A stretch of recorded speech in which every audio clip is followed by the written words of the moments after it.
Hello, everybody. Welcome to the Buckeye Weekly Podcast. I'm Tony Gerdeman, here as always with Tom Orr. Tom, how's it going? Tony, I've spent more time this morning inside the walls of the Woody Hayes Athletic Center thinking about animals that I would go to war with than I expected. Mm-hmm. Tony, I think that's Steel Chambers' fault, but I don't mind at all. See, that's why I walk into every room thinking, what animals would I go to battle with? Would I take into battle with me? And that's why I was prepared. You, however, were flummoxed. So let's start the show by discussing what we're discussing.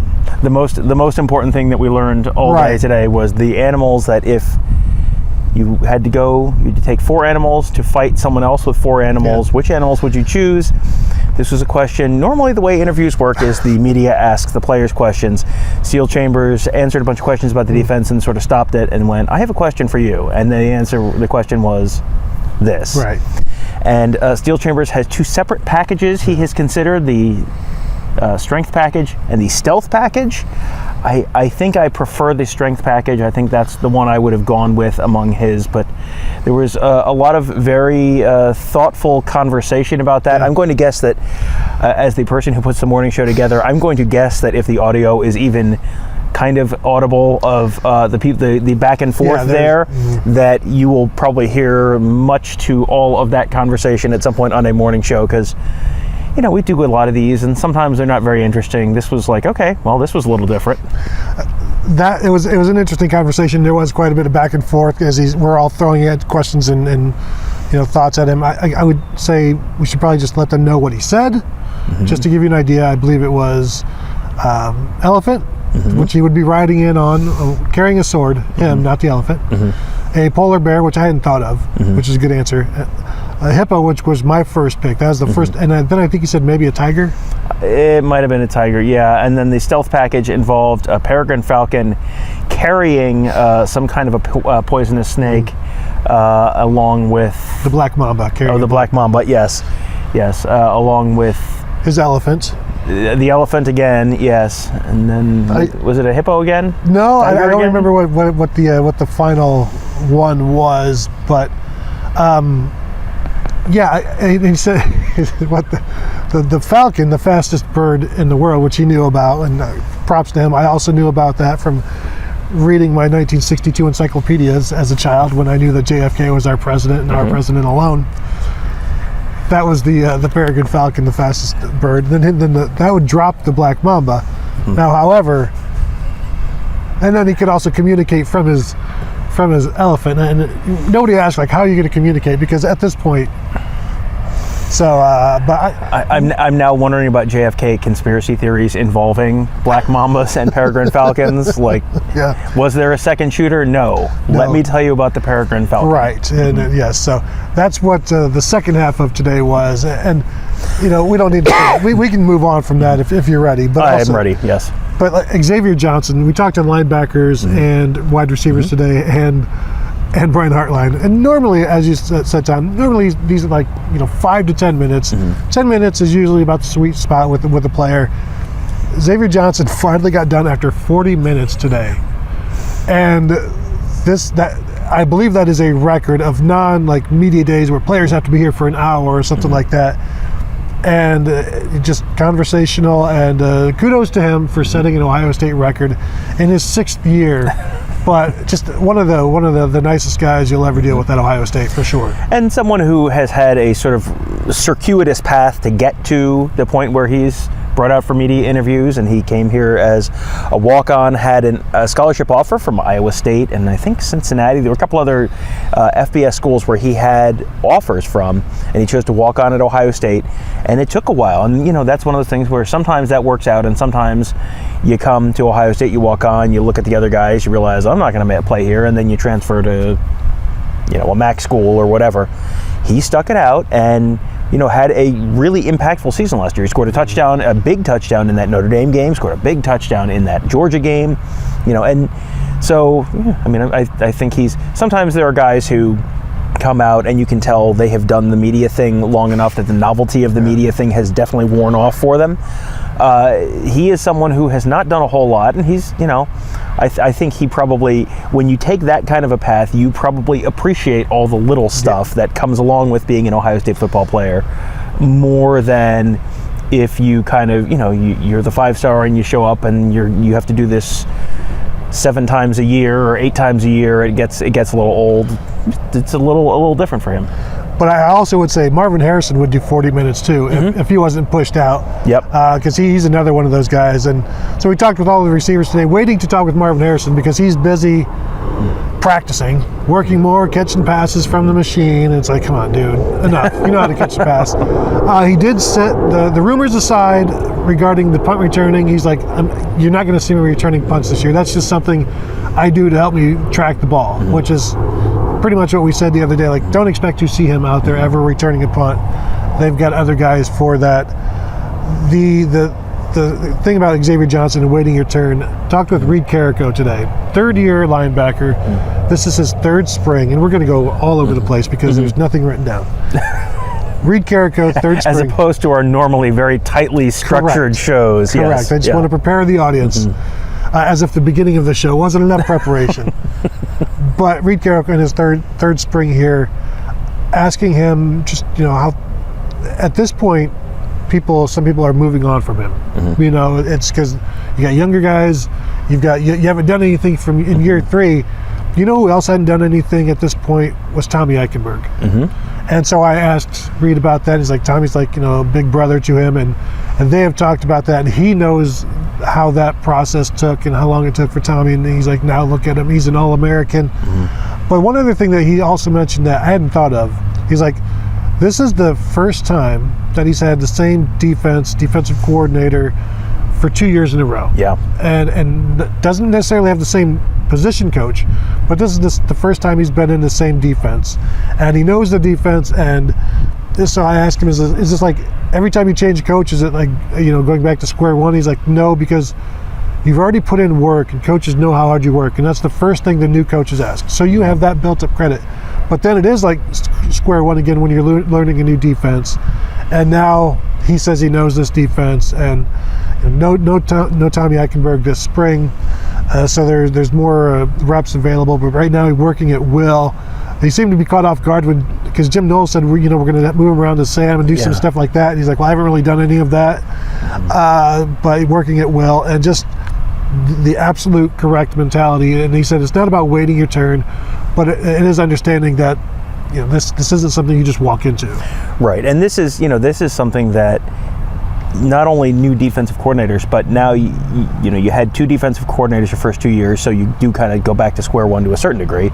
And then this is the 3rd different linebacker coach he's had in 3 years. So guys have different paths to the field. That's this is nothing new. After 2 years, we've told the Michael Thomas story once or twice here.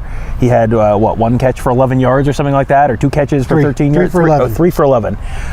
Boy, the yards per attempt, the yards per catch there. I mean, it's not a lot of production, but the yards per catch, really on a rate basis, 3 catches, 12 yards. 11 yards? I know you literally just said that. 11 yards. 11 yards. Okay, thank you. 3 catches. I hope I'm right about that now, as much as I've corrected you. 3 catches for 11-ish yards. Should we start the show over? Please don't. And you see what Michael Thomas has turned into, not just at the college level, but the NFL level. Guys progress at different rates. You have, there are programs where, firing the coach every, it's like the college football or college basketball programs that fire the coach every 3 years, and it's like, well, why aren't we ever good? Why doesn't this ever solve it? It's like, well, sometimes you got to be a little bit patient. And if he's going to, there is absolutely a way he gets on the field, and this year might be a year where that doesn't happen because there's so much quality depth ahead of him. You still have Steel Chambers, you still have Tommy Eichenberg, not this spring. Eichenberg's out this spring, but you're going to have him this fall. You still have Cody Simon. You can ask the same question: why didn't C.J. Hicks play last year? Well, there's a lot of depth in front of him. Why didn't Gabe Powers play much last year? Well, there's a lot of depth in front of him. I mean, there are only 2 linebacker spots virtually every game, and you have 2 returning starting linebackers who both played really well last year. So I don't want to spoil the surprise, but there are not going to be a ton of snaps unless guys get hurt. There are not going to be a ton of other snaps available this fall. So I think you just kind of have to be patient. And, with the freshmen, I think it was Brian Hartline was asked, did these guys when they come in just have to learn how to work? Like, everyone sort of wants to, this guy's a 5-star, so he's going to come in and play as a true freshman. Like, no, because there's a lot of stuff. Like, we talk all the time about the tight ends, and it's like, well, why this guy's such a good pass catcher? Why can't? Well, he has to block. Like, there's all this really unsexy stuff that you have to do before you can do this stuff that's like, oh, look at me making highlight reel plays. Like, this is Ohio State football. Everyone can make the highlight reel plays. You got to do the other stuff. And Hartline talked about the fact that your first year you have to learn how to work, and the guys who come in the spring, the guys who are here now, they kind of got a face full of that in January and February with winter workouts, and then he said, and then spring football starts, and then you get it all, you learn it all over again, and it's overwhelming again. But then by the time you get to the summer, then you've kind of got it, and now you're ready to actually sort of compete. And then the guys who show up in the summer, well, then they go back to, oh my Lord, what is going on? And it takes a while to get them up to speed. And he said, like, for them, those guys get up to speed about the time that that fall camp ends. The season starts, and that's when they're just about ready to, they kind of understand, like, this is how you have to work. This is what it looks like to be a college football player.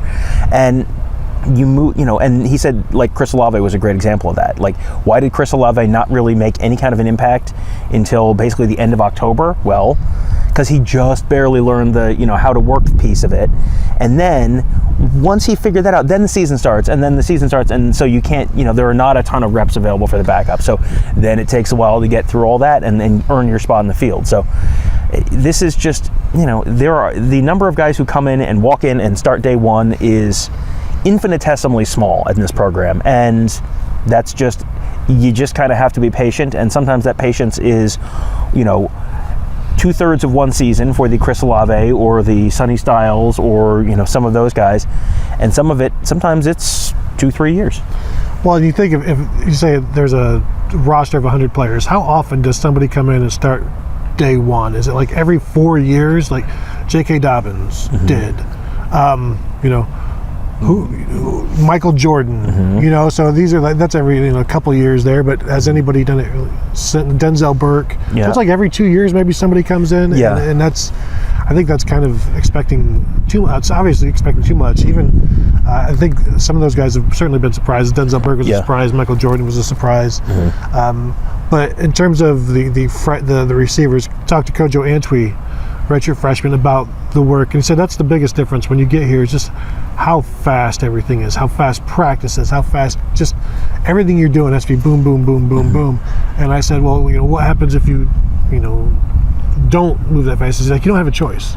Like, because if you don't, then you don't travel. You don't, you're certainly not going to play. And so if you want to get on the field, you have to keep up. And you as Reed Carrico said, like, the coaches see how hard you work, so that builds up some trust with that. And that's the first step is, and then we've talked about Justin Fry about that as well. You learn how to be a college football player, then you learn how to play your position, then you play your position. And this is a 3-year process for offensive linemen. Not necessarily a 3-year process for every other position, but sometimes it is. Yeah, and I think people maybe don't understand the difference between being a high school football player and a college football player, or a high school baseball player and a college baseball player.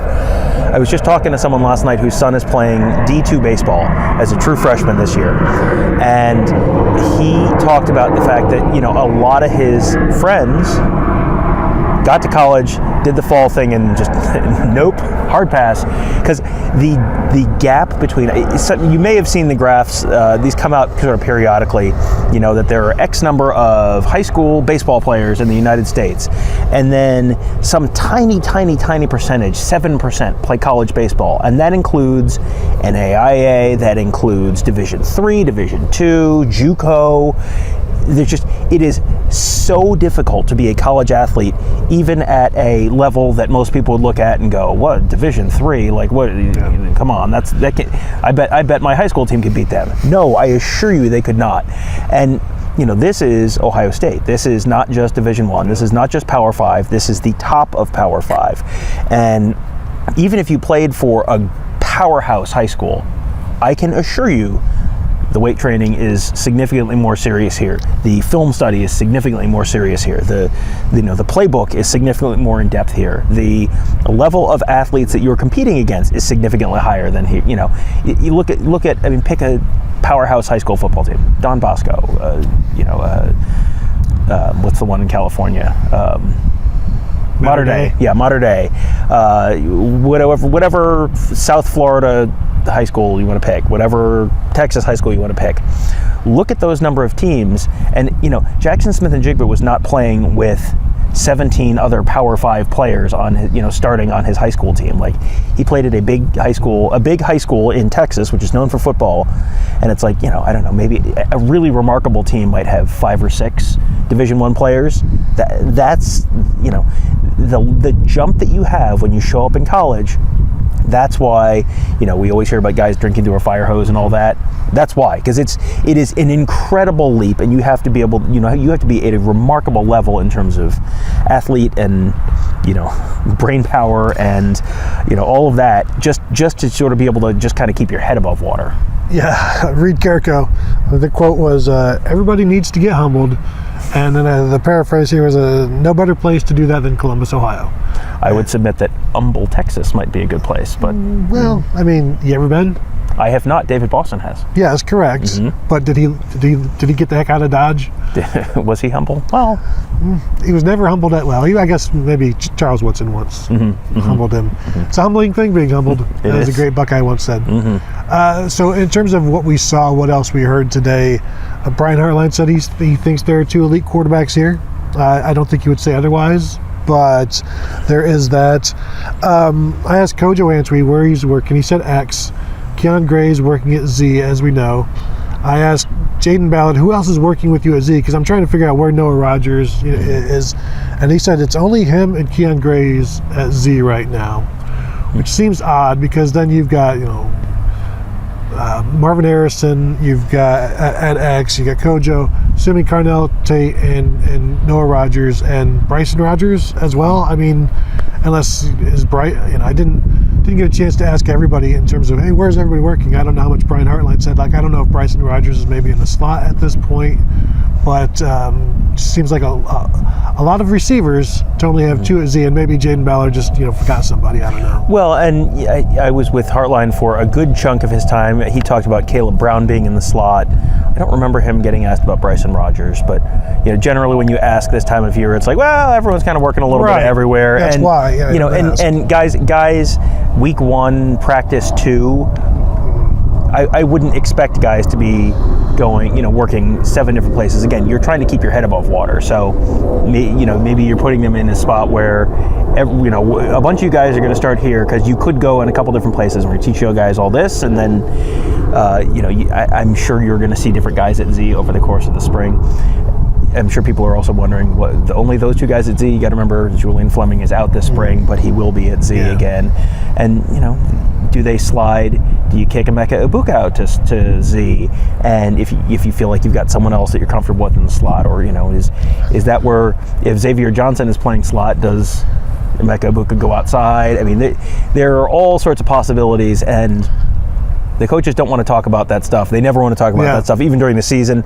But right now, it's like, okay, during the season, I understand you know, and you just don't want to tell us. Right now, I'm pretty sure you just don't know. That situation in the slot is going to be so fascinating to watch later on, because it is such a premier position at Ohio State. But Xavier Johnson has proven that he is a playmaker. So is that something where, like you said, maybe Emeka goes out to Z, and does that cost them some production? But it doesn't have to, because Chris Olave was certainly productive there. But that's a conversation for another day. Scrolling through a little bit of my notes here. I like Hartline did say, there's really no rush with the quarterbacks. And then he cited, when did Max Duggan start? Game 2? Game 2, yeah. So, that was okay, true enough. He said, how did that work out? Yeah. He asked when he started, and they said, how did that work out? I was like, pretty well. For a while, and then not so great. Yeah, so that's that. I thought both quarterbacks, and again, we only saw limited throwing, no throwing against defense. But again, both of these guys, I don't think there's like, we've talked about this in the past, where there's a difference between the two quarterbacks. Like, they both look the same in terms of the balls look pretty much the same. There's no big difference where you're like, oh, I know what's going on here. Like, yeah, this is a competition, sure, but no, these guys, in the past, other competitions, you could know who was throwing it without seeing who was throwing it. This one, you have to go back. If you haven't seen who's throwing it, you got to go back and see, okay, to confirm, because you wouldn't know just by not seeing who's actually throwing. You wouldn't know by the ball because they're the same. Right. I always go back to the first time we saw Justin Fields throw in the spring of 2020. What happened a week later? Don't ask about that. Let's just talk about Justin Fields. He was throwing, and there's like a line painted on the wall where the paint changes color, or there's a helmet stripe or something, and you would watch all the other quarterbacks making they're all making the 30-yard out throw or whatever it is, and everyone else's ball would arc over this line. And Justin Fields' ball always stayed under the line, and it was like, I'm sorry, are we really? I mean, I can read the recruiting rankings, but also, I have eyes. I have two of them. As Brian Hartline said, anyone with two eyes knows that Marvin Harrison should have won the Biletnikoff last year. Anyone with two eyes watching that practice went, okay, so you want me to tell you who's going to be the starting quarterback for Ohio State this year, or are we going to pretend this is a surprise? After practice, I watched Devin Brown working with Bennett Christian, and tight end, who is running maybe fourth or so right now. And again, it's still early, but seeing him wanting to get the extra work in, and Devin Brown working with him and zipping some stuff in there. Kyle McCord was working with a bunch of other receivers, throwing some stuff, and he's throwing like from like maybe the 25 or the 30 into the corner of the end zone, and asking, where do you want the ball? And you see guys like, well, I'd like a little here. He's like, okay, just asking about ball placement for a throw 40 yards away from where he's throwing it. Like, where exactly do you want me to paint the corner? Do you want it right down the middle? Where exactly do you want it? So that's the kind of precision and customized detail for each of these receivers. Well, and that's how, if you can do that, if you can do that against air, and then you do that against air 10,000 times between now and the end of the season, that's how C.J. Stroud can make that throw to Jackson Smith and Jigba in the corner of the end zone in the Rose Bowl, just drop it in a basket. It takes time. It takes a remarkable blend of talent and repetition and time, and there is no way around that. And that kind of thing makes me wonder about Kyle McCord, because Kyle McCord and Marvin Harrison have obviously repped how many times together before Devin Brown got to Columbus, not just here but also in high school.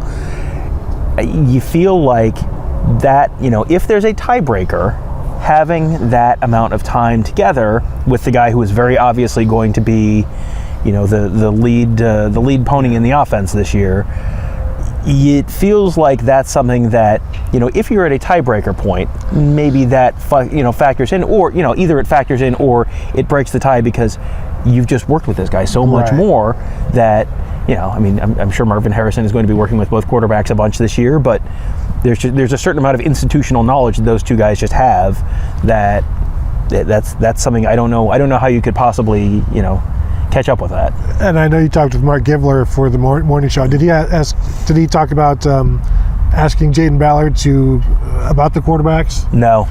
So we were talking. He's like, I asked Jaden Ballard, to what do you see from each quarterback? And Ballard's like, I'm not getting into that. Not even. I'm going to be neutral on that one. So that's the kind of situation it is with a quarterback battle around town, and even just trying to what's a pass like him like, and what's a pass like this guy like, and people are like, I know what you're going to try to do. Yeah. So I'm not even going to play this game. Let's talk about four animals. Yes. Exactly. This is something where The coaches don't want to talk about it for coach reasons. The players don't want to talk about it for player reasons. And, there are differences between those two guys. I did talk to Mark a good bit about those quarterbacks. And, Kyle McCord has, over the years, had a stronger arm than Devin Brown. But the difference there seems to be shrinking a little bit. And Devin Brown has been more mobile than Kyle McCord. But it's not that Kyle McCord can't run. Right. Mark made an interesting point, which is that C.J. Stroud was not really built necessarily to run QB power. That's not how he was structured. He's a little bit more of a slight guy. Kyle McCord is like a big, solidly built dude. You don't need those quarterbacks to rip off the 50, 60 yard run. This is not Denard Robinson. This is not Terrell Pryor. This is not Braxton Miller at quarterback. You need, first of all, you have a passing game that can do that. Second of all, you have a bunch of talented running backs that can potentially do that. And, just the talent on the team overall and the structure of the offense overall is such that you might just need to pick up run the QB power like they did more than a little bit under Urban Meyer with JT Barrett. Can you do that? Can you just, pick up the 3rd and 2? Can you pick up the 4th and 1, as we know JT Barrett always did? Can you pick up, can you be enough of a threat on offense to run the ball, to pull the ball, that the defense is forced to respect it, and it costs them a defender to do that, and they can't just take it for granted. That's really all you need. So they don't need the better runner, but Devin Brown is probably the better runner of the two. Yeah, and as I've said here before, people are judging Kyle McCord's lack of running ability based on people being frustrated when C.J. Stroud wouldn't run. Let Kyle McCord anger you before you're already ready to move on to the runner. And not that we're going to see much of the running this spring. Anything else today? I'm just looking through here. Don't really, again, in terms of just one thing, the safeties, the first group of safeties was Lathan Ransom, Josh Proctor, and Cam Martinez. The second group was Sonny Styles, Kai Stokes, and Jihad Carter. My assumption is that Lathan Ransom is the free safety, Josh Proctor is a strong safety, and that Kai Stokes is the free safety and Sonny Styles is the strong safety. I wouldn't call any of these battles won just yet. Again, the transfers are doing, not watching and learning, but watching, repping, and learning, and I don't think any of them have moved into the top group yet. I didn't watch any of the offensive lines today, but I don't expect Victor Cutler to be number one yet. So when you see reports or whatever about, these guys are still with the 2s or these guys with the 3s, second practice, man. Now they're heading for spring break. Right, exactly. And so you get, this is how it is every year. You get 2 practices, and then they leave for spring break, and then they come back after the week off, and then and then it kind of really starts for real. This is kind of, you get your 2, you sort of figure out, okay, when they say go here, this is where this is, and this is how this is how they structure practice and all that. And then you go away for a week, and then you come back. And I don't think I noticed any real changes between practice 1 and practice 2 in terms of, who was the first team offensive line, who was the, what order were the running backs repping in, what order were the cornerbacks were the same as the last practice. Sonny Styles still with the safeties. I mean, all that stuff. I mean, it's you certainly don't expect the second practice. The second practice is generally not one where you learn a whole lot. The second practice is generally one where you can look at some of the stuff that you didn't get the first practice. My second practice was, hey, I didn't get any photos of the safeties at practice 1. I've got to get photos of the safeties this time, that kind of stuff. Because it's going to kind of be the same. And then, okay, when we're back here in a week and a half, 2 weeks, okay, then let's see. And then we'll maybe start having a little more information on some of that stuff. But yeah, go ahead. No, it's just one of those things where new players coming in, transfers, it's all the same stuff we talked about with the freshmen, No disrespect to Louisiana Monroe, but I'm going to guess that practice at Ohio State is run at a slightly higher tempo level of intensity than Louisiana Monroe or Oregon State or Syracuse or some of the places where some of these guys are coming from. And that's just, that is one of several reasons why Ohio State is Ohio State and those places are not. And so, there's a little bit of kind of getting up to speed on that stuff as well. Yeah, I had a really good thought, Tom, but I paused so that you could finish yours. And now I don't. What were you just talking about? Because I totally tuned out. Anyway, it's not important. Anything else before we get out of here? You're one. You missed your one. You're once in a lifetime, and I'm sorry. That's on me. And it was it was going to blow people's minds. It was about the offensive line. Yeah, we talked about the second practice is catching up on what you didn't see the first time. And I didn't even look at the offensive line today because even if there were changes, I mean, it's just the second practice. I wanted to watch linebackers, wanted to watch safeties, and because again, we get 30 minutes, four periods to try to get as much in as we can. And so you do what you can, and we did what we could.